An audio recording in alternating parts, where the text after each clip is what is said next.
Welcome back to the Comic Book Bullies with Nerdist New Bully. I'm your host Leroy. With my co-host. There I am. Hey, this is Eli, aka Eli the Hut. I had something going and I completely forgot about it. I froze up. Line. I'm not gonna redo it. We're just gonna steamroll through the thing and just keep going. But we're back with another episode, and what do we have? We got a whole bunch of stuff going on, Eli. Before we get to the stuff, I actually had a request that people actually wanted me to talk about this stuff. There's actually some big shit going on. Some of you may know, some of you may not know, but tomorrow is December 21st, Eli. It's a big deal. No, actually, right now is December 21st. So what else was supposed to happen right now? First day of winter? That is one thing. So, yes, today is the first day of winter. It is the winter solstice, what they call it. But there's also something else going on right now, Eli. It's also called the Great Conjunction. Is that from the Dark Crystal? No, it's a real thing. Some sci-fi Lord of the Rings bullshit. No, it's a real thing. The Great Conjunction, I think it's a real thing. I saw it on Twitter, so who knows? But apparently right now, for the Great Conjunction on the winter solstice, we're supposed to be, I think, like Jupiter and Saturn align. So they either like in a straight line or they're close enough that we can see them from space. Like if you just step outside and look up, you can see them from there. Yeah. So all that sounds pretty cool. But apparently somebody on Twitter took it to a whole nother level. Oh, yeah? And because like I said, it's the internet. That's what happens. So apparently on Twitter, I'm trying to see the actual real tweet that happened was actually taken down. She took it down, but I just want to show you this real quick. Apparently, can you see it? As Black people, genetically, we are stronger and smarter than everyone else. We are more creative. Okay. Yeah. So that's the tweet she put out. Apparently, she's saying on December 21st, Black people's unlocked DNA will be unlocked. Like I said, the Great Convergence. What is this? Conjunction? Whatever the fuck this is. I don't watch Lord of the Rings. But whatever this is only happens once every 800 or 400 years. So our DNA is going to be unlocked. It's supposed to be now. You know, I guess it's on CP time. So I guess we got to wait. I don't know. So we'll go from there. So basically, Twitter just went nuts with this shit right now, and it's going like, oh, so everybody, Black person, just been making jokes, stuff like that, memes popping up. So anytime you see a meme about like a Black person like getting superpowers, stuff like that, that's where it came from. It came from Black Twitter. Okay, so they're just throwing like gifs and memes, stuff like that. Like when I get my superpowers, I'm gonna be like this. I should show you, but I don't want to show you because I want to get flagged right now. Matter of fact, I'll show it. Let me see. Because it's like trending on Twitter right now. Let me see if I can put it in there. It's like the number one. It's definitely number one thing trending on Twitter right now, just about Black people getting superpowers on December 21st, and like this one. Let me see if I can show you this one. Just stupid shit, man. Just I'm not even gonna play it because I want to get flagged, but they just keep just showing a whole bunch of shit. Like this, we're gonna have when we get superpowers. Or of course, Black Panther stuff gonna pop up. What the hell? I don't even know what the hell this is. It's like a fucking Roman candle fight. Right. They said that's what December the 21st is gonna look like when Black people get superpowers. Now, Eli, I thought about like what kind of superpowers am I gonna get, on December 21st when I get it. But I realized we already know what kind of superpowers I'm gonna get. Because I'm Black, we're gonna get lightning powers. Because that's just how it is, So don't guess what kind of superpowers you're gonna get. You're not gonna get super strength. You're gonna get lightning powers because that's like the generic lightning power thing we always get. But all my life, I've always been teased about this shit right here. No, not this shit. Spoilers. Spoiler alert. This shit. Oh, you're gonna get the glow? Yeah, because they always calling me Bruce Lee. Every time The Last Dragon comes on HBO, I keep hearing those same dumbass jokes. So yeah, everybody was thinking that's what my power's gonna be. Kiss my ass. So you are the last dragon. I've heard it all the time. Every time it comes on HBO, I'm like, oh shit, here we go. We're going to school. So let's see, who do we got here? Question. Are you asking a question, or you want us to talk about the question, or do you want us to review the superhero the question? I'm not sure. Question the comic book hero question? Right. I mean, I guess. But yeah. So that's all the crazy going on. I just want to just talk about that briefly. I think it's some dumb shit. That's why all the white listeners that are listening to this podcast right now, that's why you have to search Black Twitter sometimes. Because when these crazy ass memes and gifs come up, that way you can be in a loop also. I don't have to explain this shit to you all the time. So all right. So what's the next? You know what? All right, we got past that. Let's get to this one. Okay. So I'm gonna let you take over for this one because this is Oh, really? Yeah. Okay. Well, rest in peace to Jeremy Bulloch, the guy who played the original Boba Fett in Empire Strikes Back. He was in his 70s, as far as I know. So yeah, we're losing all our Star Wars actors. We've had David Prowse a couple weeks ago. We've lost Kenny Baker, Carrie Fisher. We're losing, there's not that many left from that old school original cast. So, and this is kind of a little bit of a blow because of On the Mandalorian, which we will get to later. Mm-hmm. The resurgence of his character has brought him back into the spotlight. So for this to happen is a little bitter. It's a little bit of a gut punch, especially since the character is so popular again. So yeah. At least he got a chance to live long enough to to see the character popular again. Yeah. So yeah, rest in peace. Good journey to Jeremy Bulloch. Yeah. So let's keep going. That we are going to talk about the Mandalorian, but not right now. I'm trying to see what is this next one. Hold on. Let's. When do we guys stream? Now. Yeah, whenever we get to it. Usually Sunday nights. Sunday nights around now. 12-ish. Yeah. Midnight. So midnight. That's what we usually at. So yeah, thanks for listening. Definitely stay on. We got a whole bunch of shit we got to get past. So Eli, I'm gonna let you take over with this also because I honestly have no idea what this is or what this is about. Oh, okay. The Stand. Well, let me get this ready. Okay. Let me set it up. Nope, wrong one. Nope, wrong one. Let's see. Don't worry, we're getting there. Technical difficulty. Yeah. Still working out the kinks. Yeah. Share screen. No worry. When you say, while you're doing that, I'll set it up. So basically, if everybody has been keeping up and has, what is it, CBS All Access? Yeah. They released a new Stand. They released a new Stand miniseries. I see it. See it right okay. there. Yeah. Let me go ahead and get you up. So yes, the long-awaited another adaptation, modern day adaptation of Stephen King's classic epic novel, The Stand, has finally dropped on CBS All Access. It's going to be, I think, a 9 or 10 episode limited series. How long was the first one? The first, I think it was like a couple, like 2 or 3, it was like a mini series. It was like 2 or 3 parts throughout the week. I think 2 or 3 2-hour, like a 6-hour mini series or something like that. Made for TV as well, of course, and it didn't have the big budget or epic scale that most people wanted to see. Now, The Stand, many believe, or arguably, people think it's at least one of Stephen King's best novels. Basically about the end of the world. And the end of the world through a super flu that basically kills off most of the population on the planet. And the survivors, they have to rebuild society, and then they face off against this supernatural being known as Randall Flagg, the walking dude. He's people think, I guess, the shared universe, the shared Stephen King universe. He's a version of the Man in Black from the Dark Tower series. So he's like this satanic,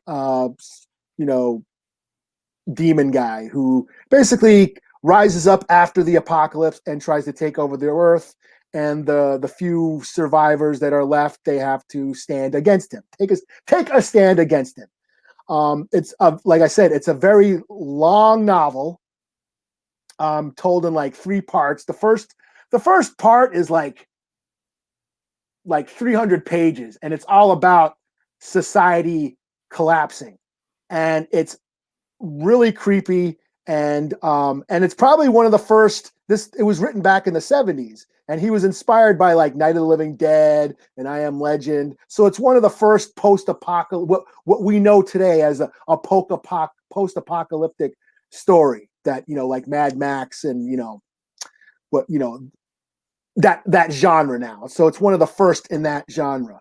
And it basically, this super flu called the Captain Trips infects humanity. It's a super plague. It's a virus that kills off everybody. It's a flu. And I got to tell you, watching this in 2020 in our current climate was kind of creepy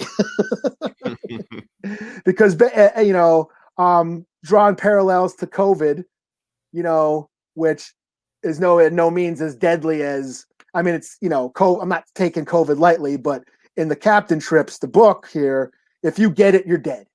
Mm-hmm. There are there's a few people that are immune to it and they end up surviving, the initial downfall of civilization.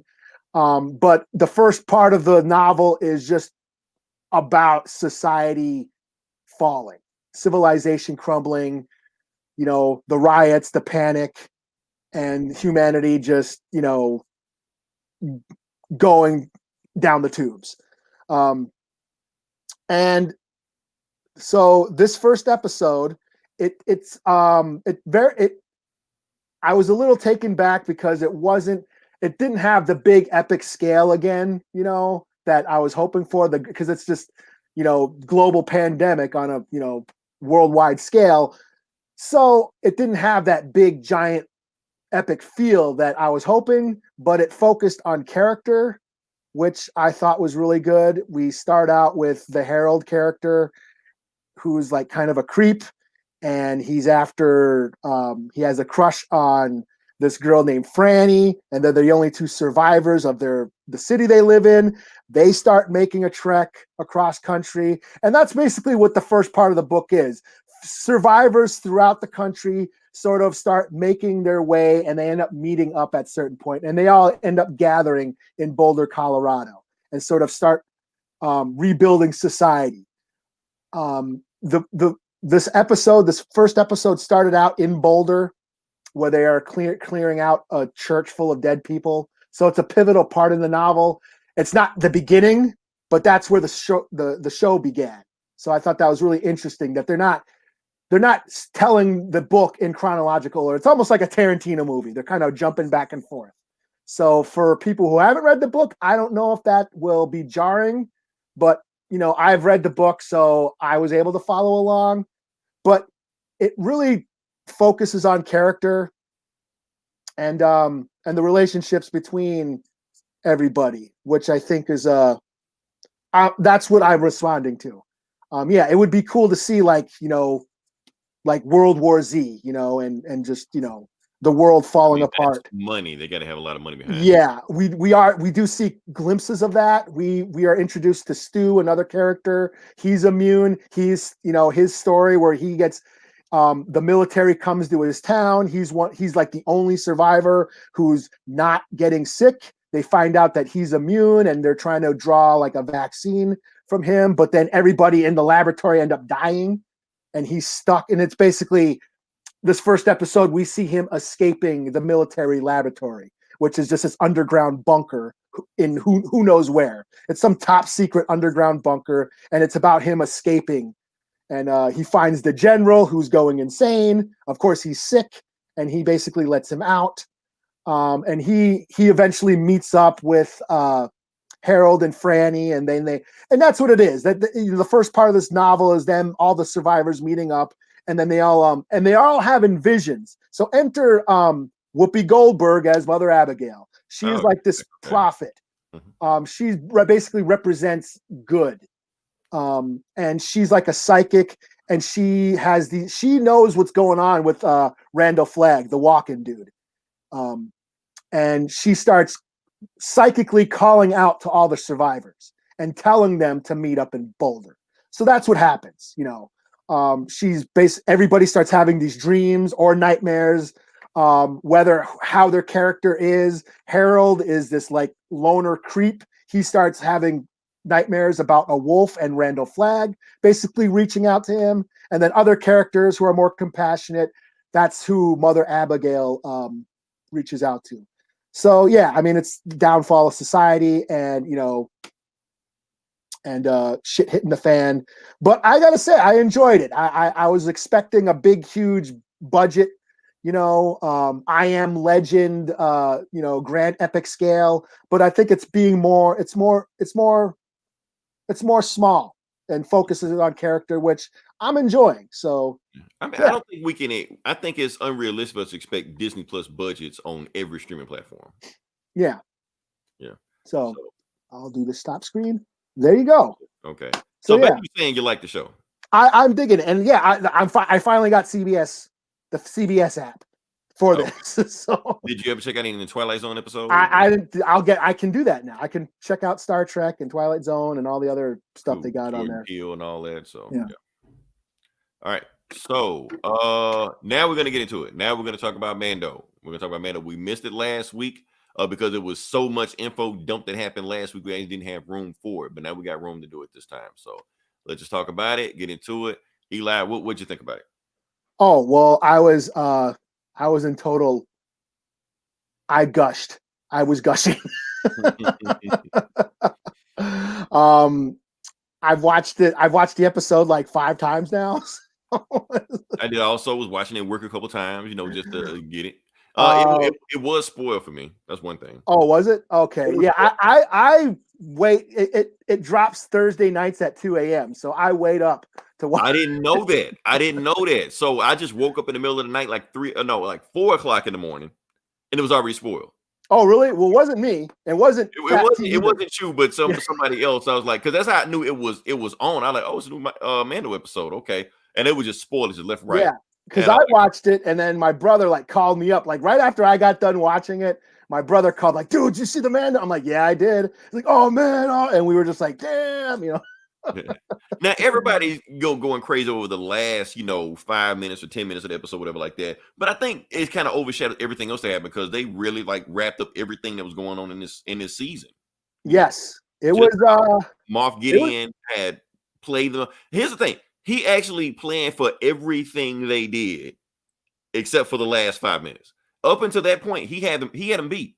Yeah, and they did everything that he thought they thought he was going to do. Just the fact that okay, now remember that GIF or whatever meme we saw when all the lady soldiers came off slave one and started attacking stuff like that. People saying this is how you do it right, not like how they did it in game. I'll be honest with you, I thought it was the exact same thing. I guess I didn't know. I noticed it was that it was chicks at first. Yeah, I noticed it. I knew that the internet was gonna say something about it, and honestly, I felt like that situation was just as self-congratulatory as Endgame was. But like I said, I had no problem with either one of them. I was like, cool, sisters doing it for themselves, whatever you want to call it. Yeah, so I felt Marvel was a little bit patting themselves on the back for it because they kind of called attention. I didn't really think so because I didn't. It took me a little bit. Hey, where's Boba Fett? Oh, these are just the chicks. And then I remember thinking, somebody's going to write an article on that or something, or somebody should. You know what I mean? But either way, the entire episode was great. The action scenes were awesome. What's her name? Fennec or whatever. The bounty hunter chick, she was doing all this John Wick shit, cartoon shooting. The show you don't watch. Yeah, she Cara Dune shooting people in the face and shit, and people bitching about her gun jamming. It's Star Wars. It's the future. It's a gun jam. Y'all never played Mass Effect before? Or Battlefront where the gun overheats and shit. Right. What the fuck are y'all complaining about? Stop just sharing memes and don't know the meaning behind the memes you're sharing. Yeah. Yeah. Fuck the bitching. Yeah. Right. Everyone's got of course people are bitching, but I don't give a shit. Like I said, I'm just totally gushing over this shit. It's totally it's basically Star Wars back to my childhood again. Right. I think it done better than anything since the 80s. And Yeah, like the action was cool. Like you didn't even need if the shit at the end didn't even happen, I still would have been satisfied. You know? Right. That's the thing about it. I mean, I was satisfied with that. Just everything that was played out, especially since they set up the Dark Troopers. So now the Star Wars universe has Terminators now. You Yeah. know, they really built them up to be a threat when one of them got loose on Mando, and it took Mando like everything he had to take one of them out. Yeah, the fight scenes, like like I said, that whole when the Bo-Katan and the that squad just murking stormtroopers on the bridge and just that whole thing, and then Mando having to fight one of the dark troopers, and like him getting punched and then the duel. Even though the helmet won't bend, he's still feeling that. Oh yeah, and then of course Moff Gideon, he is such one of those villains that you just hate. And I think it's just because he's got the sword to Baby Yoda. And like, what the fuck, asshole? Like, sword to a baby, man? Like, how evil are you? I'm like, damn, as much as I love Giancarlo Esposito, as an actor, and he was just like totally, stealing the scene. I was like, man, this motherfucker got to die, man. Right. and then it was all part of his plan. Like I said, he had the sword fight with Mando, the spear that he got, a few episodes ago. And that was awesome. That was a sweet ass duel. Right. And the thing was, he planned for it. He was like, if I beat Mando, I win. But if Mando beat me, I still win. Like, no matter what happens, because Mando doesn't know the rules behind the saber. And that is true. And I've seen people saying, "Oh, but on Rebels, Sabine gave Bo-Katan the dark saber, and it was no problem." But I think that was under different circumstances. I never saw it. Yeah, it's on Rebels. There's Sabine. She's a Mandalorian. She won the dark saber, and she just gives it to Bo-Katan. But then all the Mandalorians recognized her because Sabine's a teenager. And she just here, you can have it, and all the Mandos recognize her as the leader. Whereas in this, they're not surrounded by any Mandos. It's so right. And the thing, like I said, I don't know any of that history or whatever like that. I just know what was going on in this show, and I completely understood. Yeah, so it wasn't like I was confused or anything like that. Okay, she can't take it. You can tell by her acting. Like when he was even presented to and the way she was looking, you're like, oh, she can't take it. What's the reason she can't take it? Yeah. Moff Gideon broke it down why she can't take it, and like I said, then the dark troopers came back because and people were complaining like, oh, that's doesn't make any sense. Why would you have an airlock right by the dark troopers? It's actually by design. That way you can drop them immediately. Yeah, they dropped in the other episode, the Robert Rodriguez episode, when they dropped out of the ship to go down to get Baby Yoda and then flew back up to the ship. How do you think they got back That's in? the drop zone right there. So that's how it is. He knew the airlock because that guy that they kidnapped broke down the whole, layout of the ship. So they knew this stuff. Yeah. So people trying to find plot holes, but ain't no plot holes there. They just want to bitch because motherfuckers are enjoying, there's the element out there that just wants Star Wars to be shitty. And they're I mean, but you finding stuff that's not there. That's what I don't understand. Like, you ruin it for yourself. and now Star Wars is cool again. And right now we got to shit on it. And so there's that element out there like, no, it can't be cool again because it's been so fun ragging on Star Wars for the past 5 years and then you have about it. Just contrarians all the time anyway. If something is popular, I must shit on it. And so you just have those people. So, but like I said, when all that's done, the Dark Troopers come back. And like I said, it was all part of Moff Gideon's plan to begin with. He was like, when they break through this door, you might get one, you might get two. Eventually, they're going to kill everybody in this room except me and the baby. And then you see that one X-Wing come out. Like I said, this shit was spoiled for me. It was spoiled, but not really spoiled. But I'll get to that in a second. Like I said, the one X-Wing was coming down. And it's like, one X-Wing? The fuck that is? What's it supposed to do? And then like I said, we come out and then hold up, let me pull it up. Boom. Right there. I gotta get this shit down. So anyway. So we see that. And if you just see everything, like you don't see the face, but you see everything you need to see. You see the green lightsaber, you see the hood, you see the go-go boots, you see the black suit, you see everything. So you know who it is, and it was done. Yeah, it was done with it was paced so brilliantly because you hear the ship, the beep, beep, beep, beep, some incoming or whatever. And I'm thinking, oh, it's Boba Fett. Boba Fett's coming back. That's what I was thinking. you know, and then you see an X-wing, and then like, oh, it's an like X-wing. maybe it's Apple, from Kim's Convenience, flying Yeah. back in or something. Yeah, it's gonna be those rebel cops that we've seen in the show, doing Right. patrols and shit. And like, oh, but then once they cut to Baby Yoda touching the screen, that's when I was like, oh shit, no way. Because I called this. Remember when I was like, hey, it would be cool if Luke showed back up, but everybody said, no, that's not gonna happen. I didn't it's think gonna be Ezra. I think it was like Ezra, some other EU rebels. The guy from the video game, it looks like Archie, Lance, something, whatever. Some people were even saying it. I know you're talking about the guy from Shameless, the Joker guy. The guy from the video game. And some people were even saying Killer, whatever the fuck his name is. Some people were even saying, wouldn't it be cool if Mace Windu showed up? What is everybody's hard on for Mace Windu? No.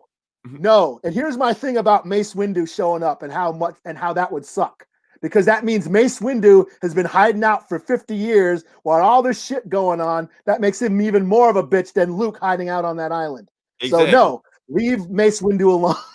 Right. Just leave. I know, the execs may be tempted to do it. Don't do it. Leave him out of this. Yeah. So, So when I saw Baby Yoda like touching the screen, and I'm okay, it's an X-wing. Oh shit! Can it be? And I'm still not sure. Who's in there? Who's in that X-wing? But then once I saw the green lightsaber, I was like, oh! And that's the thing about it's no doubt who it is, even though they don't show his face. You guys still don't have powers. Like CP time, it's coming. Yeah. Oh yeah. So that's the thing. It's crazy as hell. Like just the fact that you see it and they actually went there, and then just watching him. So everybody, all the Last Jedi haters, everybody who whined about the Last Jedi and that it sucked and that Luke was a pussy and didn't do shit. Well, now you got to see him do shit. Right. So what you wanted in Last Jedi, that's it.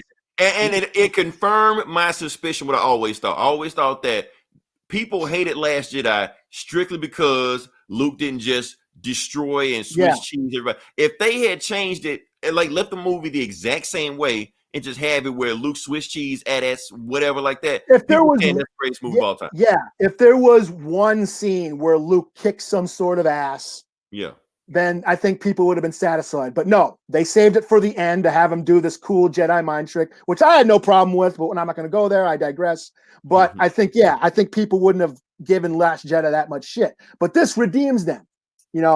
This shows him doing just murking motherfuckers. It's awesome. Always what we heard from the EU that he's Super Saiyan Jesus, here just doing all this shit. And we were already saying that Mando can barely handle one of these guys. Yeah. So when Luke just shows up and just lays waste to everybody, he's just with ease and crushes one of them. He force crushes. It's like he's still got the dark side. He's still got some of that darkness in him, because I've heard people bitch about he force choked the Gamorrean guard in Return of the Jedi and blah. But that's not the Jedi way. And I'm like, well, that's kind of the point. That's kind of the point, because you didn't know if he was going to go to the dark side. He was still tempted. He just found out that Vader was his dad, and that's why he's wearing all black. Yes, because he's conflicted. Right. So he's one hand's white, one hand's black. He don't know which direction he wants to go yet. Right. Yeah, so he has these aggressive tendencies and stuff, and which also leads back to the Last Jedi, which is why he walked away. That I have this darkness in me that I'm afraid of. So just watching him just kick ass was just quite exhilarated. I was getting choked up. I'm not gonna lie. I was. Remember I told you about that video game I played? Where he just shows up, lays waste everybody, and then just fly. That's what this shit was like. That's the shit he did. Yeah. And he's done that in the comics and the EU and the novels. He's just Jedi Jesus. Yeah, he's just OP as fuck. You just expect him to just be that. Yeah.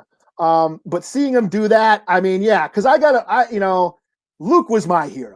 As much as I love Batman and Indiana Jones and, the Hulk and all that stuff, growing up as a kid, Luke was my hero. I wanted to be Luke. I wanted to have a lightsaber. I wanted to fly an X-wing. That was my shit as a kid. So he's been my hero, growing up. And so watching him do that finally after 40 years was just so, Right. Live action, not in the yeah, comic book, like imagine not seeing a Superman movie for 40 years, right. That's what it was like. It's like seeing your hero on screen again, kicking hella ass. And it was just awesome. It was very good. Like I said, they gave us Boba Fett and they gave us Luke. The stuff that we always wanted. We heard about it, but they gave us live action. Yeah, seeing R2D2 again, which to me, again, like my first action figure was an R2D2. Like I said, I saw original Star Wars as a little kid, and the first half hour of that movie, you're watching these two robots, and I really took a shine to R2D2. And when my first Star Wars action figure was an R2D2, I just loved R2 and still do. And to me, he's like that recognizable icon of Star Wars. When you see R2, you think of Star Wars, and seeing Luke and R2 back together again, interacting. That was just, I got chills. I got choked up. And then you had that emotional scene, Baby Yoda is leaving Mando. Right. He did all this stuff to get to him. Right. Yeah. He takes off his mask, and even Mando's crying. You got Baby Yoda is a key to Mando's humanity. That's the thing. Even though they can't understand, they got to a point they can understand each other without talking. Yeah. Because he knew, you want me to take the mask off. Okay. You haven't seen my face doing all the stuff we've been through. So, and then when like Ahsoka said, he thinks of you as his father now. Like he's connected with you. Basically he thinks of you, you're his son now, or he's your son now. And that's that's the bond that he has. And another reason people picking shit at the movie or the TV show, like, well, why didn't Mando just go with them? It's like they haven't seen a Star Wars movie. He can't go with him. That's the whole point. He has to cut himself away from all attachments, because any attachments can lead to him, being corrupted by, the Jedi power. So he can't be with Mando. That's the whole point of being a Jedi. Which also, again, brings up the whole, that sort of tragic, dark, scenario of what happens to Luke's Jedi Academy, in which Kylo Ren kills them all. Right. So and here's my theory, and it's just a theory. I may be wrong. I wasn't wrong about Luke, but I may be wrong. But I think if they are I've heard they are making a season 3 of Mandalorian, that it's already been shooting. Mm-hmm. That's what I've heard. So if they are going to make, because I think they could just end the Mando series right now. And I feel like they need to end the Mando series right now. I don't feel like this is this is a perfect ending. But if they are going to continue, I'm sure they're gonna explore Mandalore and the Darksaber and all that conflict between Mando and Bo-Katan. All that.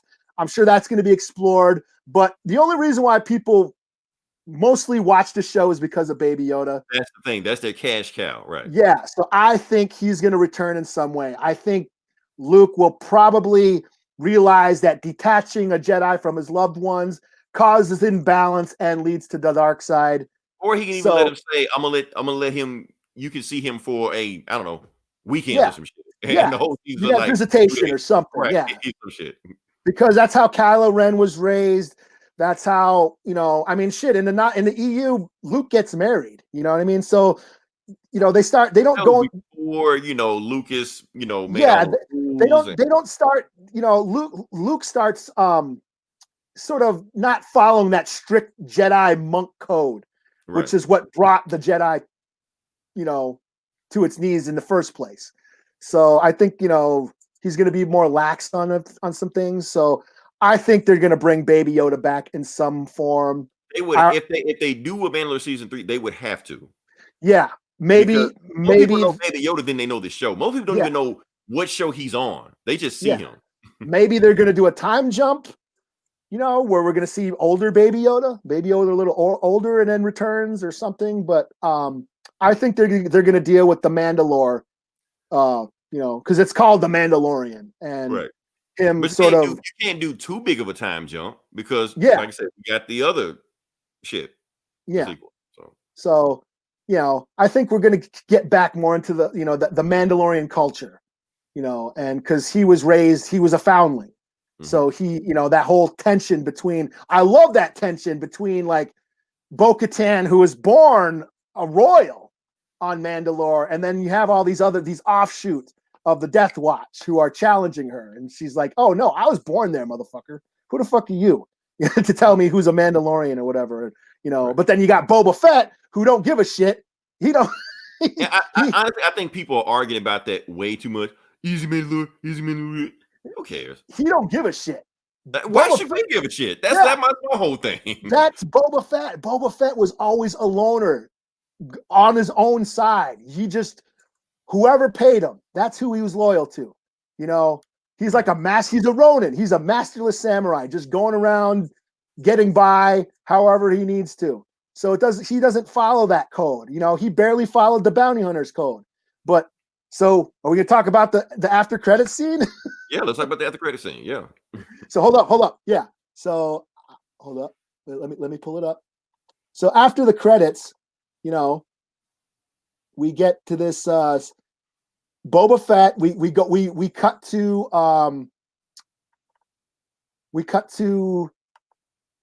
Tatooine, and we see Jabba's palace and Bib Fortuna. Jabba's like consigliere, his right-hand man, he's gotten fat as fuck. Yeah, he's been sitting there eating frogs, while in Jabba's absence. And first we see Fennec show up, and she just shoots everybody. She frees the Twi'lek slave. And then Boba Fett comes in, and Bib Fortuna's like, "Oh shit, Boba, I heard you were dead," and all that shit. And then he just shoots Bib Fortuna, and then sits on the throne like a Mac motherfucking daddy. And I just thought that was dope. So we got gangster Boba Fett. So Boba Fett is going to probably take over the criminal empire on Tatooine. Right. Because and that's coming in December next year also. The Book of Boba Fett. So just give me a gangster crime underworld. I feel like this should be Mandalorian season 3. Don't just double down and just crank out as many series as possible. Yeah. This should be series 3. Just give me Scarface Boba Fett. Give me the Godfather Boba Fett, Don Boba Fett. You know what I'm saying? Because in the first episode, when the Marshal who had his armor, he talked about how Tatooine was sort of, well, basically the whole galaxy sort of in chaos after the Empire fell. Right. And the rebels are still building up the New Republic. So there's all this chaos. So there's all this fight for, territory going on. And that includes the criminal underground. So I think here's Boba Fett. This is his chance to come in and just set up shop. And plus, this is like, I know you heard like what George Lucas' original plan for the new trilogy was. Like, this actually is part of it. Like, since the Empire fell, the crime lords were going to start taking over. Yeah.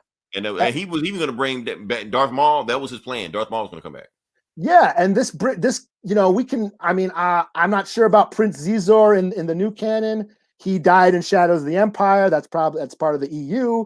But we could bring back Black Sun or like Xizor's son or Xizor's daughter, or somebody from. Honestly, I feel like every EU thing y'all love, it's all coming back. Yeah, Hondo, the pirates from Clone Wars can show back up, and just Cad Bane. We haven't seen Cad Bane. That would they gotta change it up just enough so they have to pay the people that made this shit. Yeah, which is an issue going on right now. Disney's not paying those people because Lucas didn't pay them. They got stuck with the bill. Yeah, so I'm stoked. I'm like, as a Star Wars fan, I'm just excited. Okay, now we got to the good stuff. Can I complain? Oh yeah, we can complain. I figured we should have did this first. No. We're gonna complain about this. Well, we got to talk about Luke. The shitty CGI. I know everybody's gonna craze over it. Here's the thing: I was so hyped up over everything they did on the show, and they had this build up, and he switched to people like that. Then he took the hood off, and I saw it, and I was like, oh man, it's a video game character. Yeah, it's another video game character. Why y'all doing this?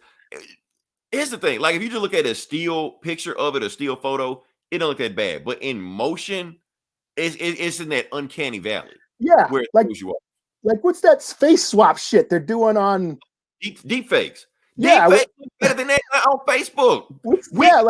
Like if I was to swap my face with your face right now, we would look better than what Luke did. Right yeah, you got Cliff putting his face on Bruce Lee and right, shit. like Bruce Lee, and he was like Gladiator. Like, yeah, Maximus and shit. Like, oh, like Cliff, stop doing that shit. You fucking fucking my whole image of that whole movie, you know. But that should look better than what they did with this. I'm like, what are you guys doing? Like, well, it would have been so easy just to recast. Y'all love recasting so much. Or just use the Facebook app. Or you just use don't put all this money in shit. Just use the deep face. You know what it reminds me? It reminds me of a job I had at a warehouse where I was in charge of turning off the monitor. Mm-hmm. They had a monitor which had a bunch of information that didn't pertain to the warehouse, but I was supposed to turn it on and turn it off every day. But because it didn't have to, it didn't had anything to do with my job, I didn't pay attention to it. But I was constantly getting bitched at for not turning it on or turning it off, even though it's totally useless in my department. Right. It's like, okay, we got this thing. We paid for it. We got to use it. And that's what I feel like they did here. We got all this. Lucasfilm has all this technology to play with, and we got to use it instead of just doing the cheaper thing to do. People are just doing this shit better for free. Yeah. You know, so I'm just like, what the hell are y'all doing, Lucas? Yeah, the more I watch it, the more cringy it gets. But the first time, I didn't give a shit. I was so on cloud nine. I had a big thick ass boner that I was like, oh, I was just busting my head nuts over it. But then, the more I watched, I'm like, yeah, that's not so. Yeah. I mean, they just honestly, why the hell didn't they just call Sebastian Stan? That's all they had to do. He's right across the street. He's not doing this shit. You got him on payroll. Get him a funky ass wig and put him on there. Hell, give him the Winter Soldier beard. I don't care. Just get him in there.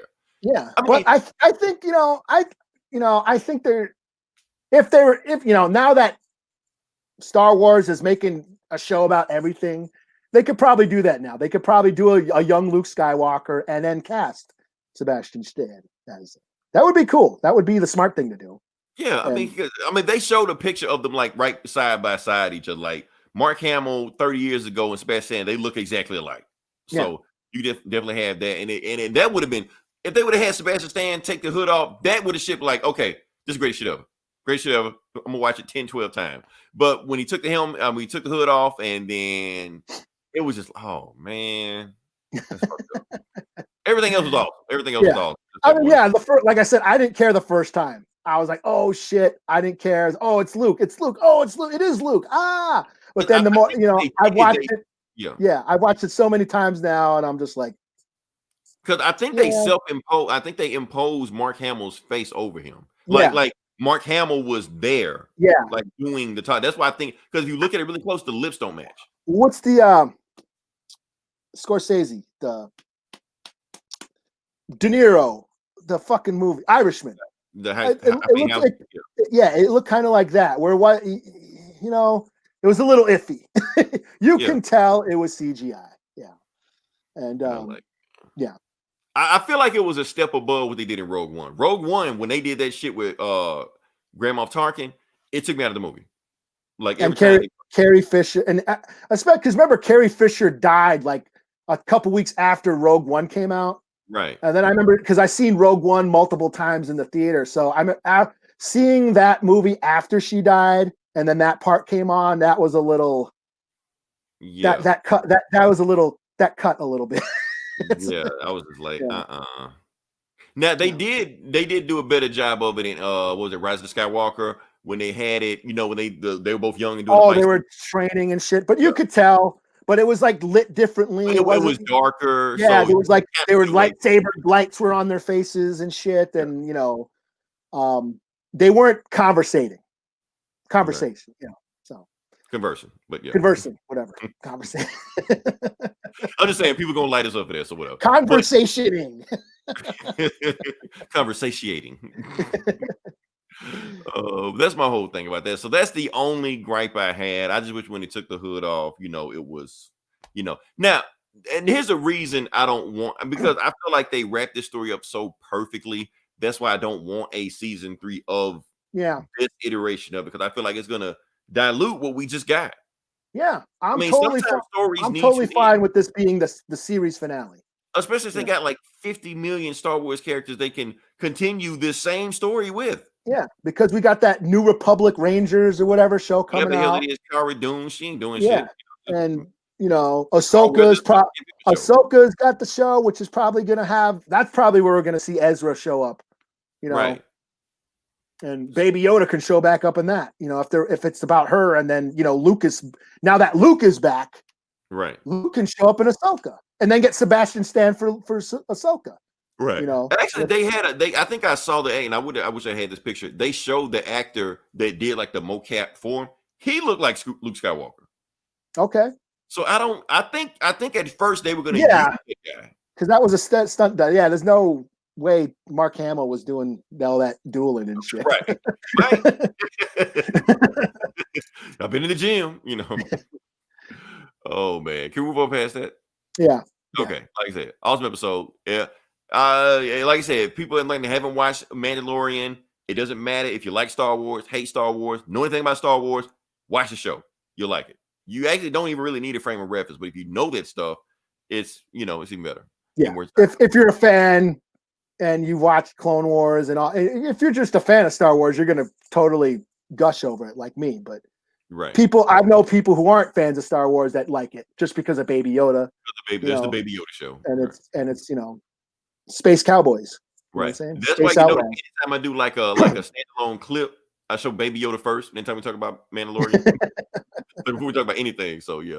All right. So I'm gonna let you take on this. Nope, not that. That. Okay. Oh, okay. Wait. Whoa. Let me see. Let me get that up. Do I have a picture of that? I do. Let's get to there. Okay. Oh shit. Where it is? All these windows. So, well, you know what? You probably know more about the what do you call it than I do. About what? I don't know about any of this stuff. Where is All it? I know is that it's a Disney Plus thing. Is it this? Yeah. Here we go. There you go. Boom. So yeah. So on Hawkeye, they're doing the Disney Hawkeye show, and it has been reported that Echo, aka Maya Lopez, who is from the Daredevil, who appeared in Daredevil, because Daredevil needed another fucking chick to fuck. And then she disappeared. And then she disappeared. But she's a deaf Native American chick. Her dad was like the Kingpin, like one of the Kingpin's friends, and one of his main homies who's like a hitman and shit. And then he raised Maya, and she's like a prodigy or something. She's deaf, but she's kind of like Taskmaster, where she sees somebody doing something and she learns it right away, whether it be music, whether it be fighting. Yeah, she could watch like a kung fu movie and then learn all the moves. So she's like that. She's like this really intelligent, combat fighter. And she's going to be in the Hawkeye show. Most likely. I'm thinking she was getting her own show. That's why I was confused. No, okay. She's going to be on the Hawkeye show, probably on one episode. For like 5 minutes. Yeah, because Hawkeye smashed it too. So yeah. Because she was the original Ronin, Hawkeye banged her, saw the suit. He like, I'm just take it. Yeah. So hopefully they do the native chick better, but But anyways, they actually found an actual native chick to play Echo. And what's her name? Let me get her. What is it? Her name? Why doesn't it not have her name here? Even when I posted it. Yeah, it's got the article about her and it doesn't have her name. Where the hell's her name? Or maybe I can't find Jeremy Renner. Yeah, we got him. Right. Kate Bishop by Haley Seinfeld. And what's her name? Let me see. Anyways, she's an actual native actress, and she's actually deaf. Alakwa Cox. That's her name. Indigenous act. They found an actual indigenous actress, and she's actually deaf. So she's making her TV series debut or whatever on this show. So cool. they're representing. They are making an effort for real representation, and that's kind of cool. So, but hopefully she isn't just sidelined to just one scene, and Fingers crossed. maybe this just another box they're checking. Right, because Disney love to pat themselves on the back whenever they just get a headline. They're like, okay, job's done. Yeah. Maybe hopefully she isn't just like she's got an ongoing arc. She's an actually series regular than just a guest star. Right. Hawkeye just wakes up. She's just in the bed. It's like that's it. Yeah. Oh shit. Wait. Hawkeye's married. He can't have a girlfriend. Yeah. Yeah. So yeah. So hopefully maybe she shows up ready to whip ass. Like she's in Kate's bed. Yeah. Oh yeah. Oh shit. You are the father. Right. It better not be that shit like that. Right. But knowing native track records on screen, it's probably going to be something like that. Right. So she's going to be in Kate's bed. That's going to happen. That's just another box they can check. So yeah. So I have high hopes, but I shouldn't. All right, can we move on to the next part? Yeah. All right, so like I said, this is gonna move on to the video game section. And Eli, you may not know this, but this is actually like some huge news that just dropped. Oh yeah?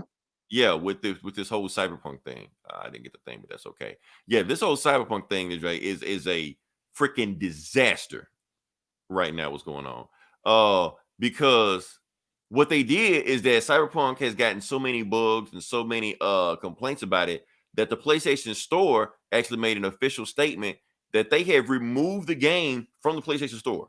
So if you try to go in there right now, you can't find it. It's not there anymore. And if you bought the game, doesn't matter how long ago you bought it, they will give you a full refund. It says it right here. People thinking that it's from where is this site come from? Who's saying it? Sony is saying it. It came from the horse's mouth. So crazy stuff. On top of that, Xbox, Microsoft is also giving refunds. So still on the site, but just they're giving refunds also. So this is a disaster. We've never seen anything like that. This is supposed to be game of the year. I'm hearing stuff like who is this? Do you guys subscribe with that? Not yet.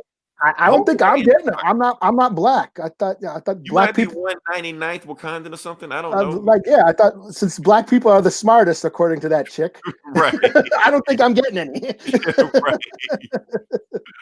Oh man. So we'll see.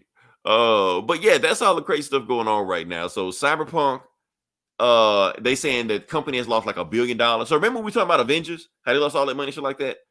This game makes Avengers look like like a Call of Duty game or whatever like that, just like it's just the most profitable thing ever. They said lost $1 billion.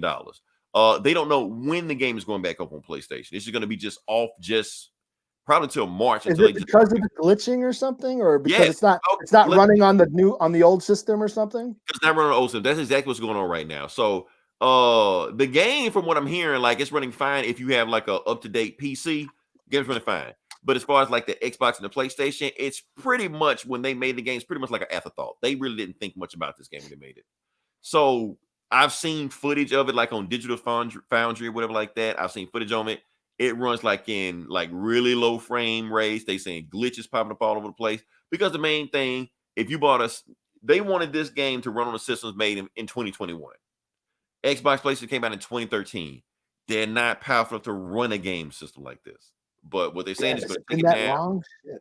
Yeah, so they said it was in development. I think for the play, like it's supposed to be like a launch game for the PlayStation 4.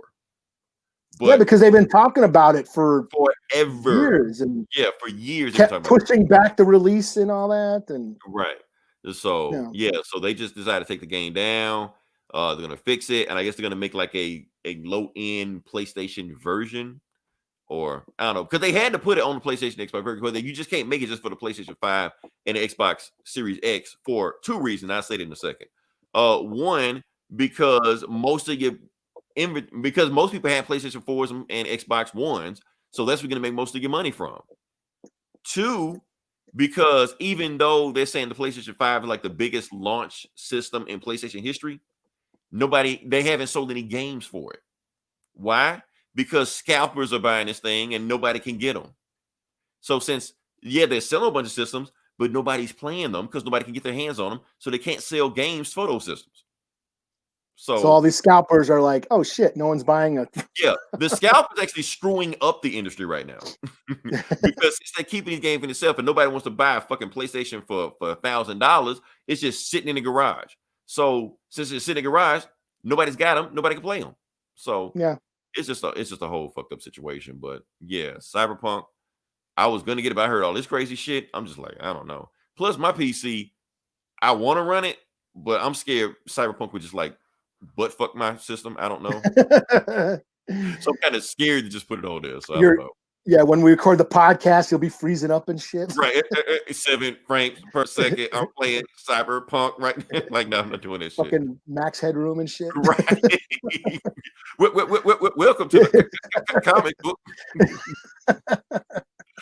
Oh shit! It's not like an intro, like I just remixed it. Anyway, can we move to the next part of the podcast? Sure. Okay, like I said, this is the comic book bullies where we're talking about comic books, and we're gonna jump into it. Eli, I'm gonna go ahead and start off, even though I am not ready for this at all. But let's just go into it. So let's do this. What is this?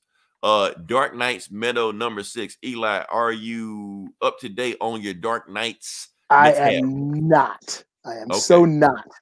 Okay. So, yeah, I don't even know where we at on this. I don't know if it's like the last issue, second last issue, if they got like 10 more issues coming. I've lost track. I don't even give a shit anymore, to be honest with you. I'm over it. That's all I can say. Finally, you're finally over it? I'm over it. I'm just like, this shit will just never end, man. It's a fucking, if 2020 was a comic, that's what it is. Oh man, so let's just go through this thing. All right, so basically what's going on.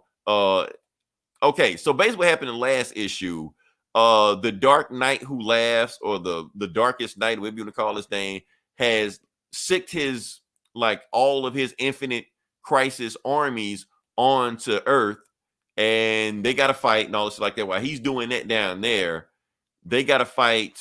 He's fighting, what's her name? Perpetua? I did like this scene right here. Because remember, you got like heavy metal Superman with all the hair and shit, want to look like you. So Lex Luthor is looking at him, and he like really hates his ass. Now, fuck you, man, your long hair ass, man. I really, because he's bald and shit, yeah. So anyway, so they got this big thing going on right now. They're fighting. Oh, and since Batman can control the dead, he brings back the Batman who last that Wonder Woman killed in the first issue with a chainsaw. He brings him back from the dead. Now he's fighting with them. And they're going to fight, the Darkest Knight who laughs. Fuck ever. Oh, so anyway, they got a Batman who laughs on their team now? Oh, no, it's the Batman who laughs. Like the guy, the one that they've been fucking with the whole time. He's on their side now. Okay. Yeah. So Wonder Woman is going to the... I don't know how to feel about that, but okay. Honestly, it doesn't matter. It's a thing.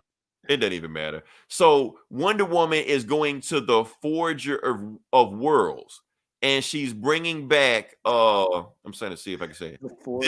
This thing right here. I'm too far away from it. She's got this book that Lex Luthor gave her on how to give the truth to the Forge.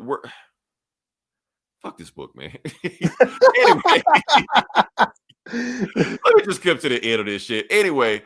They got this little Dragon Ball Z power beam struggle going on. You got the Darkest Knight over here and Perpetua going over here. The Darkest Knight wins, and he traps her into the Source Wall. They win, whatever, like fuck. And after he traps into the Source Wall, he cracks her in half, like he destroys her. So Perpetua's done. The Darkest Knight has won. He has all the power. He is a god. He has completed all the infinite worlds, and he has taken over. So what's going on now? You got the Batman. You got Batman right here, and you got Superman. Long hair Superman, and Batman's just like, wait, something's not right. And you're like, Superman's like, of course that's not right. During the fight, you lost your arm. You're like, no, not that. Something worse is going on. So they realize the Batman who laughs, or the Darkest Knight, or like that, he has completed everything, and he's sitting. Is that fucking Booster Gold there? Yeah, you gotta have Booster Gold in a thing like this. What the fuck? What's he doing? Anything? He's just screaming, "We're all gonna die." That's all. That's what he's screaming. Okay, that's his use. Yeah, he's just the comic relief. Oh my god! You know what's funny? That made Booster Gold in the comics fat now. He got like a dad bod. I'm like, what the fuck? So they're like really leading into a boost to gold. But anyway, this is saying so they're all fucked. The Batman Who Laughs actually right there, he looked like Galactus and shit. He like, I could have sent like everybody here, but I'm just sending like my top recruits to kill all of you. So Batman and Superman are like completely fucked, and Batman's looking at Superman like, you know what, Clark, I just want to finally tell you this, you know, our friendship. And he's just like, I know. You ain't gotta say it. I know. So then they just say, like, look, everybody get with your family, get with your Green Lantern families, your Bat families, your whatever families, and we're gonna go out. We're gonna go out as a family. That's what Superman is telling them. When we get to Wonder Woman basically that book, whatever, like that Lex Luthor gave her, she lost the book, and basically, she realized that she has to do something with the truth. The truth has to be exposed like that. She's like, oh, well, I know what to do. So she takes the lasso of truth that's with her the whole time, and she dips it into like the forge or whatever like that. And yeah, so now and this the part I was telling you about how all the Bat families there, good guys, bad guys don't matter. All the Gotham City, all the Aqua family is together. You know, all the Green Lantern Corps, all the Super family, they're all together. They're like one universe, because they know they're about to die. So they with their team before the Batman Who Laughs can send all his people at them. But right before they do that, the ground cracks and Wonder Woman pops up as Wonder Woman Prime Super Saiyan God 1 million, whatever the fuck. She like, Batman Who Laughs, I'm coming to fuck you up. So Wonder Woman is like a god now. So like the most OP Wonder Woman you've ever seen, this is it. She's about to destroy the universe. She's got the chainsaw. She got the chainsaw also. She got the chainsaw. She's all gold-ish. She's popping out of lava and shit like that. And she's basically saying, yeah, I'm coming for your ass. So Wonder Woman is going to save the multiverse by herself. It looks like it. Also, Eli, have you been keeping up with that Infinite Premiere Prime bullshit? I ain't reading any of this dark or death metal shit. I'll pull it up, but spoiler alert, it looks like Wonder Woman dies. I don't know when she dies, but I think she dies in this issue. Well, in this series. What do we got here? Bot. Yes, Bots. another bot. Yes, steal our identity. Yeah, no superpower. But yeah, so that's the thing going on right now. So Wonder Woman is a Super Saiyan Jesus God. She's going to beat the Batman Who Universe Laughs, and she's going to restore the universe by herself. But I'm pretty sure she's going to die.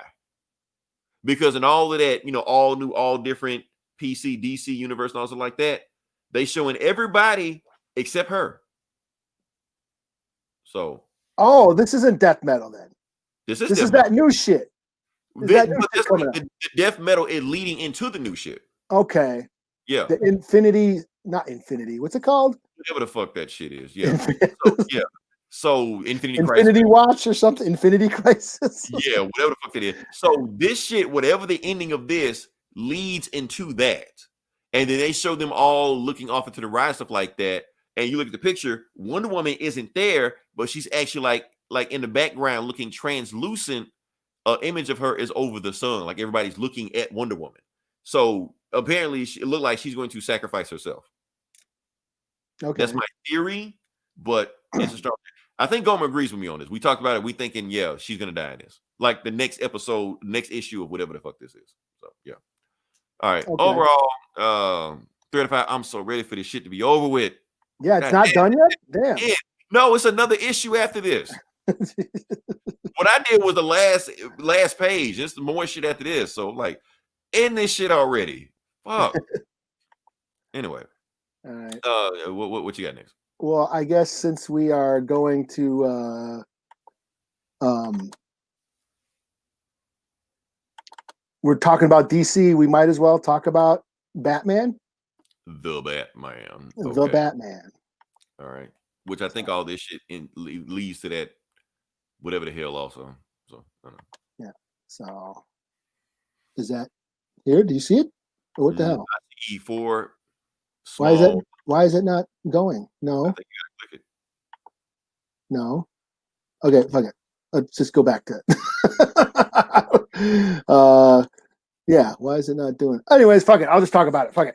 So basically Batman, we're talking where he's still battling the Ghostmaker, which is his some new vigilante who came to Gotham and said he could be a better vigilante than Batman because Batman don't kill and do shit he's supposed to do. And he has captured Batman and Harley Quinn and the Clown Hunter and got them all basically in prisoner at Arkham. He had Batman and Harley strapped to gurneys, and last issue, Clown Hunter had a sword to Harley Quinn's face and sort of testing Batman if he's willing to kill Clown Hunter to stop him.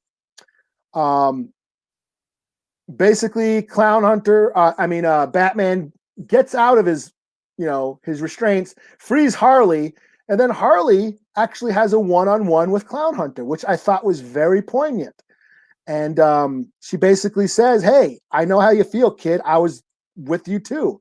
I was right where you were too. I lost everything, and then the Joker made me feel like I was strong, but and I was vulnerable at the time, and so I followed him because I felt I was strong when I did that. And honestly, I don't know. I've killed so many people. If I was there when when Joker killed your parents, I am totally sorry. So if you want to kill me, you go right ahead."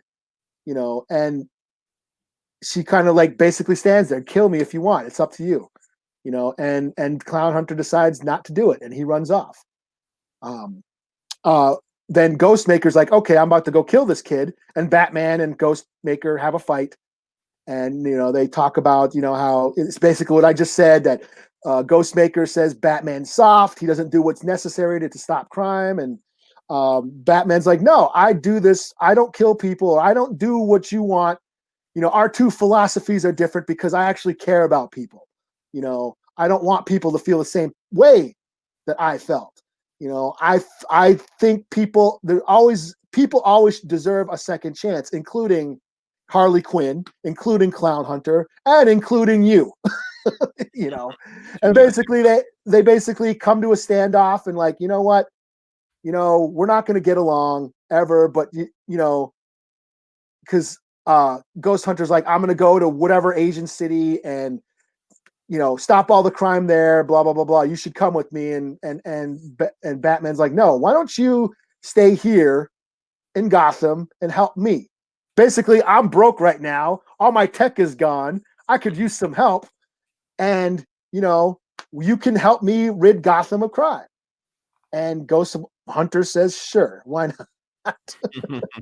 Is he killing people, or he's still killing? He's like, on one condition, you're not allowed to kill anybody.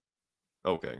So Ghost Hunter says sure, and so we have a new Batman's got a new Robin in Ghost Hunter. Okay. And that's where it ends. And I guess we're not gonna come back to this story till after all that new shit that's going on. What's the all new DC shit? It's not called that, but it might as well be called What's it called? I can't remember what it's called. I can't remember what it is either, but it might as well be called. It's the same thing as what Marvel did. We're gonna see Black Batman after this now. Right. So we're not gonna revisit the regular series. Wonder Woman also. Yeah. So so we're not coming back to this Batman story until like in March. Yeah. We're taking a break. Month thing, and then we're gonna come back to that. Yeah. Whatever. So overall, I gave it a 4 out of 5. I enjoyed it. I really enjoyed the Harley and Clown Hunter shit. I think Tinian's just making Harley a good character. Like the way he writes Harley is just really cool. I mean, he's got free reign now because now the Suicide Squad book is ended, so nobody's doing anything with Harley, so might as well. Yeah. I think her own book has got canceled. And I think he's not going to be doing Batman anymore after this. So yeah, I think it's a whole new creative team coming after this. Yeah. So, but I enjoyed it. I was expecting something different. I thought, he was gonna, I thought Batman was gonna like either have to almost kill or like, Ghostmaker, and is it like the same? Oh, he's gonna throw Ghostmaker into Arkham or some shit or Blackgate or something. He just talked him down. He just talked him down. He's like, you know what? It all came down to approaches, to different approaches to crime, and how to deal with it. And Batman just like after what Joker did to him, he was going to be a better Batman. And I Yeah, feel like this is him being a better Batman.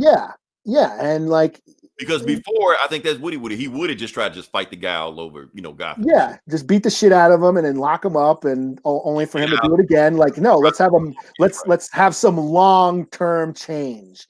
Right. Let's and basically goes to show that Batman does care. He does care about people, and he deep down he thinks everybody deserves a second shot. So I thought that was kind of cool. I'm cool with that. Including Harley, including Clown Hunter, and Ghost Hunter. So I give it a 4 out of 5. Cool. Eli, I'm gonna give you a break this week. Oh yeah. No X-Men. Oh, I got an X book. I got. I thought oh shit. Okay. We flip flop, Oh man. All right. So let me go. Let me go ahead and do this book I'm doing is Taskmaster number 2. Okay. Because I fairly enjoyed the last time we did Taskmaster. So I feel like, we're not talking about this one. This one, on the cover, it looks like he fights Hyperion. If you don't know who Hyperion is, he's basically Marvel's version of Superman, and he's part of the Squadron Supreme, which is Marvel version of the Justice League. And they are based in DC, Washington, DC, because, of course, why not? Because they call themselves DC's greatest heroes. Because they live in Washington, D.C. But anyway. Is he the one who has to be sad? No, that's another Marvel version of Superman. That's Gladiator. Oh, okay. Yeah. So not that version of Superman, this version of Superman. They have a bunch. We didn't even talk about the more sad he is, the more powerful he is, or something. Right, not that one. It's another guy. But yeah. So anyway, so let's keep going. Let's add this in there. So yeah, the book starts off with, remember last time we talked about it, Taskmaster has to identify 3 people. So he identifies these people. Let me see if I can get in there. He's got to get close to Coulson, some other chick I don't know, and Okoye. So those are the 3. So the first way he's like, you know what? Out of all the 3 you just named, let me get Coulson. And if you don't know who Coulson is, Phil Coulson from the Avengers and Shield and whatever like that. That Coulson, he's back. So, and Nick, basically, he's just like, why are we doing all this? Nick Fury, isn't it like your best friend? Why don't you just walk up and just talk to him? He's like, well, I could, but I couldn't because your boy Deadpool killed him. And tell me, like, first off, Deadpool not my boy. I don't even fuck with him like that. But anyway, but that did happen, like doing that whole secret empire and Deadpool joined evil Hydra Cap and shit like that. He killed Coulson. Coulson came back to life for no reason whatsoever. He's just back. Nobody knows how he's back, but he's back. He's a Skrull. Probably. So he's back for some reason, and he's in charge of the Squadron Supreme. He's like their handler, the Squadron Supreme. So he's over them, and he likes Squadron Supreme better than not just League, but the Avengers. And basically, Nick Fury is telling him, if you want to get to Coulson, meet him at the comic book shop on Wednesday, because that's his routine. That's where he always go. Now, for those that don't know Phil Coulson's characterization in the comics, he's a fanboy, basically. He's a superhero fanboy. Matter of fact, he's such a fanboy that he has a Facebook group with Miss Marvel where they share fan fiction with each other. It gets that crazy. So he's in the comic book section. He's talking, the Squadron Supreme is the best team ever. Matter of fact, I'll even prove it. And he just talks to the random guy behind here, like, hey, who's your favorite superhero team? And the guy's like, I don't know, Alpha Flight? Like, Alpha Flight? And he looks at him, like, yeah, you don't belong here. And then he calls it, and that's when, boom, Taskmaster shows up. Because basically, Taskmaster was a dude in the comic book shop that don't even know what the fuck he's doing there. And he just punches Coulson in the face. And Coulson's just like, Taskmaster, I was waiting for you. We was gonna get to you eventually, but since you're here, we're gonna just move this timetable up right now. Ted's like, oh, I'm so scared, you fucking pencil pusher, and just starts beating the shit out of Coulson, But Coulson has managed to get Hyperion off, so he like, uh-oh. So as he called Hyperion, he knows what happened. Hyperion is coming for him. So he's like, Nick Fury is basically in the intercom telling him, you got 3 seconds to get there before Hyperion gets there. 2, 1, bam, Hyperion's there. Taskmaster just tries to just fight him anyway, and Hyperion just starts beating the shit out of him.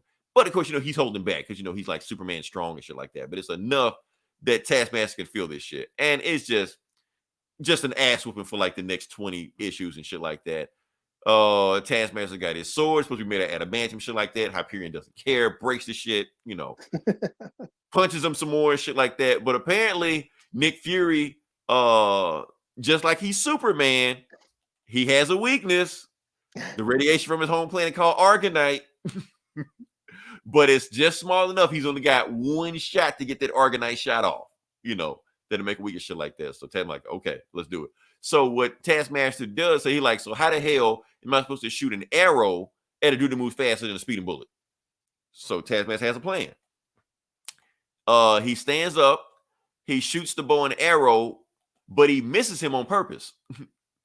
The arrow shoots behind him. So while that shoots behind him, but here's the thing, it's a boomerang arrow.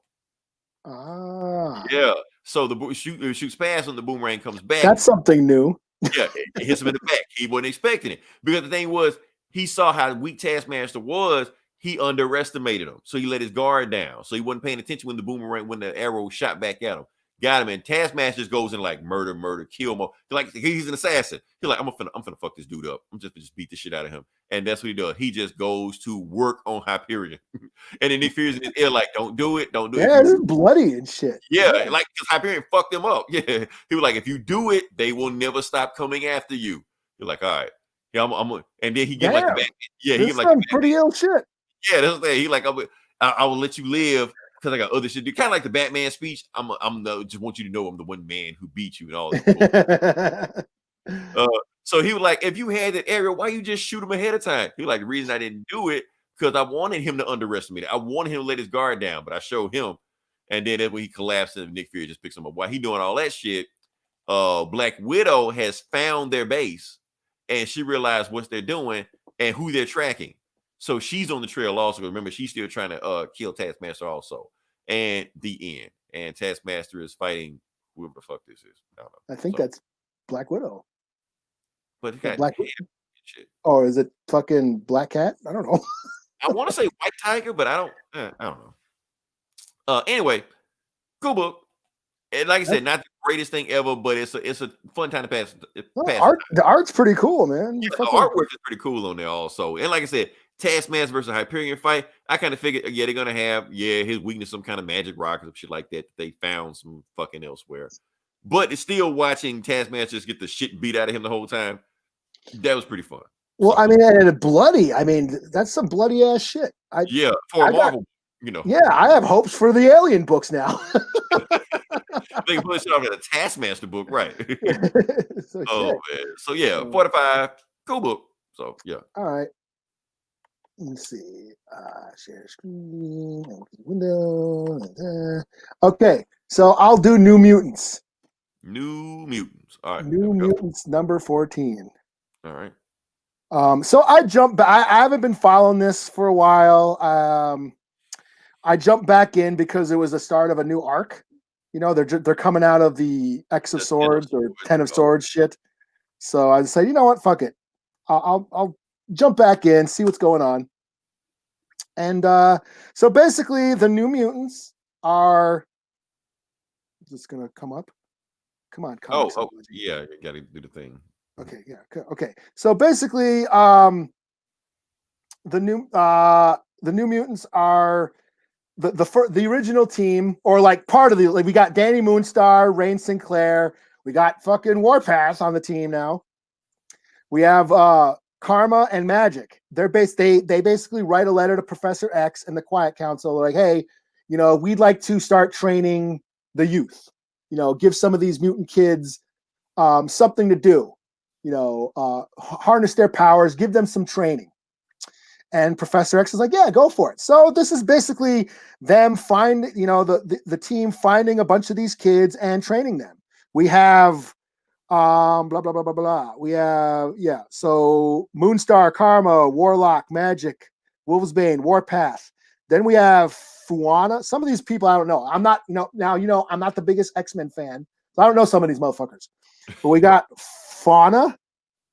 Don't ask me what it is. I don't know who it is either. We have I don't know. Nature Girl, Scout. Woo! Is that is Scout is that the clone of what's her face? Don't ask me. The New Mutant side, I don't know. Isn't that the like a clone of X-23 or whatever? I thought that was Honey Badger. Oh, maybe, but she's in here. The clone of X-23 is in here, but I don't see her on the list. Then we have Rainboy, we have Petra, we have Sprite, Dust, Cosmar, and No Girl. No Girl. No Girl's just this brain in a fucking jar. I thought it was a dude or something. It was like, no girl, it's a girl, but she's got no body. It's just a brain. Anyways, that's the team that the New Mutants are training, and basically, so let me share that. It's basically them training these kids, and they're teaching them the synergy, how to combine powers, which I thought was they talked about that somewhere. Yeah, where they combine powers. Sword, yeah. Yeah, they team like up with somebody. Special and yeah, they team up with somebody and then they combine their powers. There's a pretty cool scene where Warlock and Warpath team up and synergize, and you have I don't have the picture, but it looks like Warpath inside a mech suit made out of Warlock, a Warlock mech suit. So I thought that was kind of cool. So and then it brings up they're talking about, we got to say, it's a teen drama. This book is going back to like the New Mutants teen drama. They're talking about the cloning and how some of their friends haven't been resurrected yet, that they might be in the queue. They ask about Madeline Pryor. Why aren't they resurrecting her? Mm-hmm. Some drama. There's some stuff going on with Karma's having nightmares and Danny's sort of using her powers to help her, give her therapy and stuff like that.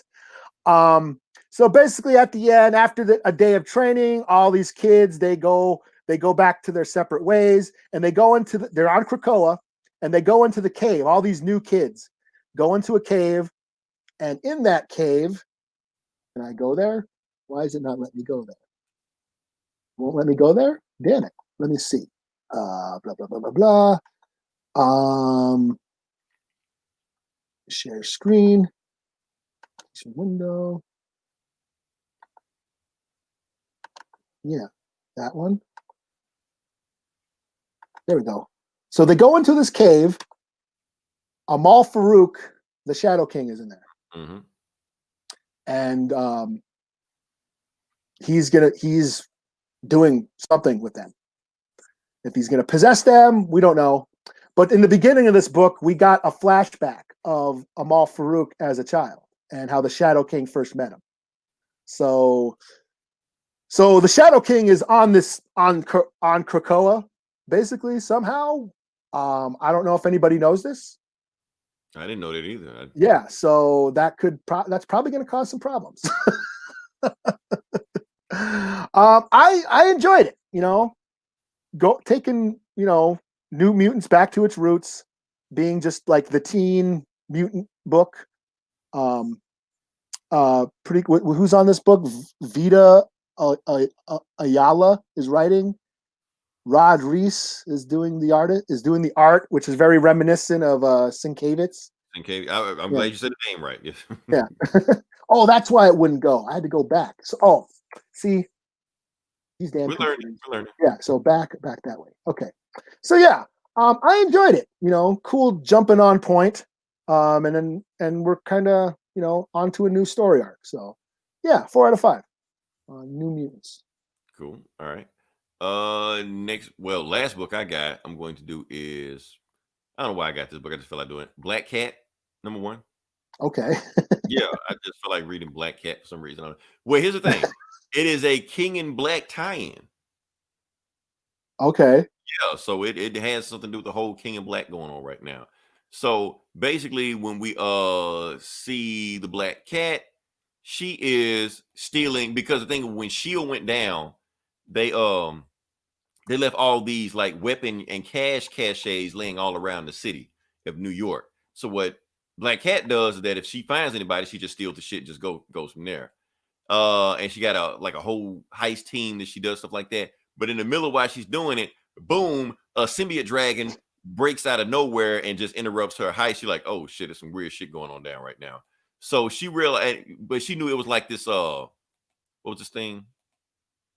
Like this evacuation. There was this evacuation thing that was popping up, like, get out of the city, hurry me get out of the city. And she's like, they always say this stuff. I'm not gonna get out of the city. But then she decides, you know what? I'm gonna just go up there and just see what the hell is going on right now. So Felicia actually decided to go topside, see what's going on with the Avengers, make sure they're going on. She see Captain America and the Avengers just wilding the fuck out with these alien symbiotes, because she knows what the symbiotes are, because she dealt with Venom in the past, stuff like that. And she's like, Captain America, I know you don't know me, but yeah, I know who you are. And Cap like, yeah, I know who you are. You're Felicia Hardy. Spider-Man talks about you all the time. She's like, oh, he does now. Okay. So she's like, what do you need me to do? He like, I need all hands on deck. Y'all do this. I need people over here. I need a guy over here. You flanked everything. She just like, oh, hell yeah. Okay. America, go. All this like, America, fuck yeah. So she's all in, and she like the Avengers. Like, these aliens always show up and stuff like that. They're going to win. Avengers going to win. So it's no big deal. And she see Doctor Strange in the background. She's like, yeah, Doctor Strange, he's good. There's nothing going to happen with him, until she sees Doctor Strange get fucked up. She's like, wait, what? That ain't supposed to happen. So she sees Doctor Strange go down. She's like, okay, what the hell? So when we cut back to Felicia, like hours later, she left. She like, nah, I got the fuck up out of there. Like, I had no time to deal with this stuff. So she left, and but it was it was revealed the reason she left was because Captain America told her to leave. Captain America told her to get out of there, because the reason he told her to get out of there, because she was like, Felicia, you're a survivor. You know how to get out of there. We need you to get Doctor Strange out of there. If you get Doctor Strange out of there, we got a chance to win this. So her whole thing is that she and her heist team together, we're going to get back Doctor Strange. The end. That's the book. So yeah. Okay. Pretty cool. It's written by the same guy that wrote Taskmaster. So I was thinking like maybe there's some kind of like a tie-in or something in there, especially since it was dealing with Shield, but then it went to like some different area where the Shield shit didn't even matter. So it was about King and Black. Does this have anything to do with, like, is Black Cat going to really be a factor in the King of Black storyline? Probably not. This is filler. It's whatever. But at the same time, they're launching a new like run, like a continuous series, and I guess it's using King of Black to get as a jumping off point. So yeah, overall, 3.5 out of 5. Did I say 4? 3.5 out of 5. Okay, well, I will got Immortal Hulk number 41. Okay.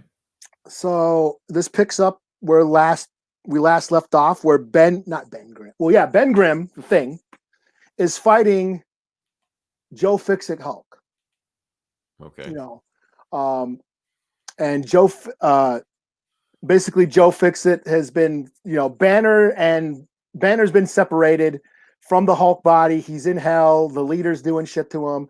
And Joe Fixit fell in Coney Island, and Thing was waiting for him. And the Thing is like, okay, you ruined my anniversary. You put me in a coma. It's clobbering time. And he beats the holy shit out of the Hulk. Yeah, I mean, Joe Fixit not on Thing's level. So yeah. He beats the shit out of the Hulk.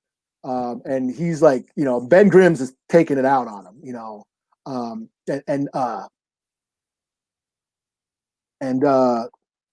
oops, yeah, this stuff. Oh, that's it. Oh, let me get you. So to the point where like the Hulk is basically like begging, stop, please, you're hurting me and shit. Mm-hmm.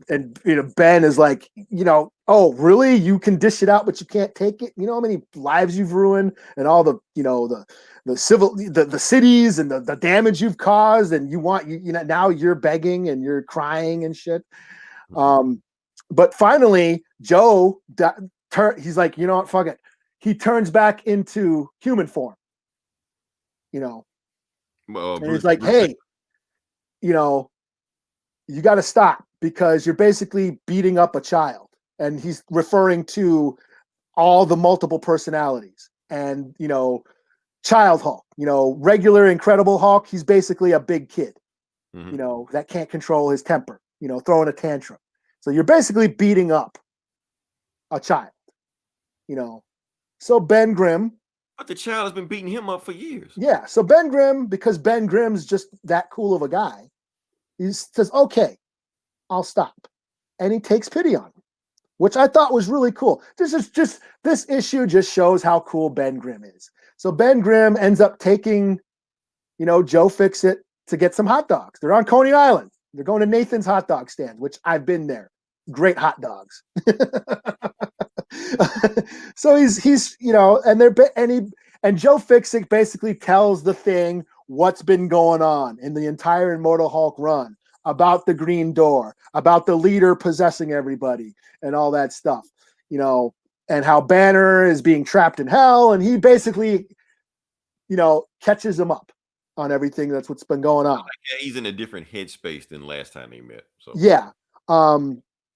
So Ben Grimm's like, okay, I'll let you go. Here's some clothes. I'll let you take off, and I'll tell everybody, what's happening. And he's like, well, if you're going against the leader, maybe we should get, Reed on this, because you need a smart guy, but, Hulk's like, no, man, this isn't something you can help out with. We got to go to hell. And basically, he refers to when Ben Grimm got killed and how he, went to heaven or whatever. Right. And met Jack like, Kirby. He's like, yeah, when you died, did you go upstairs or downstairs? And Thing goes, yeah, I went upstairs. And then Hulk's like, yeah, you can't help. You can't help us. But then Ben Grimm, this is what I thought was really cool. Ben Grimm ends up telling the Hulk about, after his, near-death experience, how he became religious. And he talked about, the book of Job in the Bible, how Job was tested by God and, tested his faith and all the shit that happened to him. He was a very faithful guy, a good guy. Basically, how bad stuff happens to good men. Mm-hmm. And how unfair it could be. And, you might think you had you were dealt a bad deck and all that. But the thing that keeps him going is his friends and family, and basically tells the Hulk, maybe you could use some friends. You're not in this alone. I got dealt the short end of the stick, but I always have my family to rely on to get me through when I need them. And so you can use some friends, Hulk. And I thought that was really cool. This, like I said, this book really showed how cool Ben is. He's just, that everyday, everyman, just a blue collar guy who had this really shitty thing happen to him. And he basically turned into a monster, but deep down, he is still just this really cool guy. He's still human. And that's what I like about this team. So yeah. Yeah. And that's what I like about like this issue. It's like yin and yang. They're two opposites. You have Ben Grimm, who's a monster on the outside, but a good guy on the inside. And then you have Banner, who's, a good guy on the outside, but a monster on the inside. So it's like these two opposites. And I thought that was really cool. Yeah, this is a really great issue. I really enjoyed this. Yeah, this is a shit. Fuck it. 5 out of 5. Fuck it. I really dug on it. Like I said, Ben Grimm is just a really swell guy. And yeah, he got some revenge. He got to take out his frustrations on him, but in the end, he decided, it ain't worth it. So I thought that was cool. Right. So. Okay. Any other ones you got? Or? Yeah, I got one more, and this is my book of the week. Okay. Yeah, let me set that up. This is Post Americana, number 1 from Image. Let me pull it up on. Fuck it. I'll just go. You know what? I'm just gonna go off I'm gonna read the description. It'll be easier. Okay. So Steve Scroce or Scroce, or I don't know how to say his name, but he did the art. Awesome art. It is he's kind of like Jeff Darrow. He actually worked with Jeff Darrow. He was one of the concept artists on the Matrix movies, and he worked with Jeff Darrow on Doc Frankenstein. So his art is crazy. So basically, this is on Image. And it's a futuristic tale. I'll read the description. The Cheyenne Mountain installation, aka the Bubble, is the most sophisticated super bunker in the world. It was built to ensure the survival of America's executive branch of government and its most important citizens, should the unthinkable happen. When the world ended, the executive branch failed to reach the sanctuary, but the elite citizenry did. 80 years later, one of their own has named himself the new president of the United States. His plan?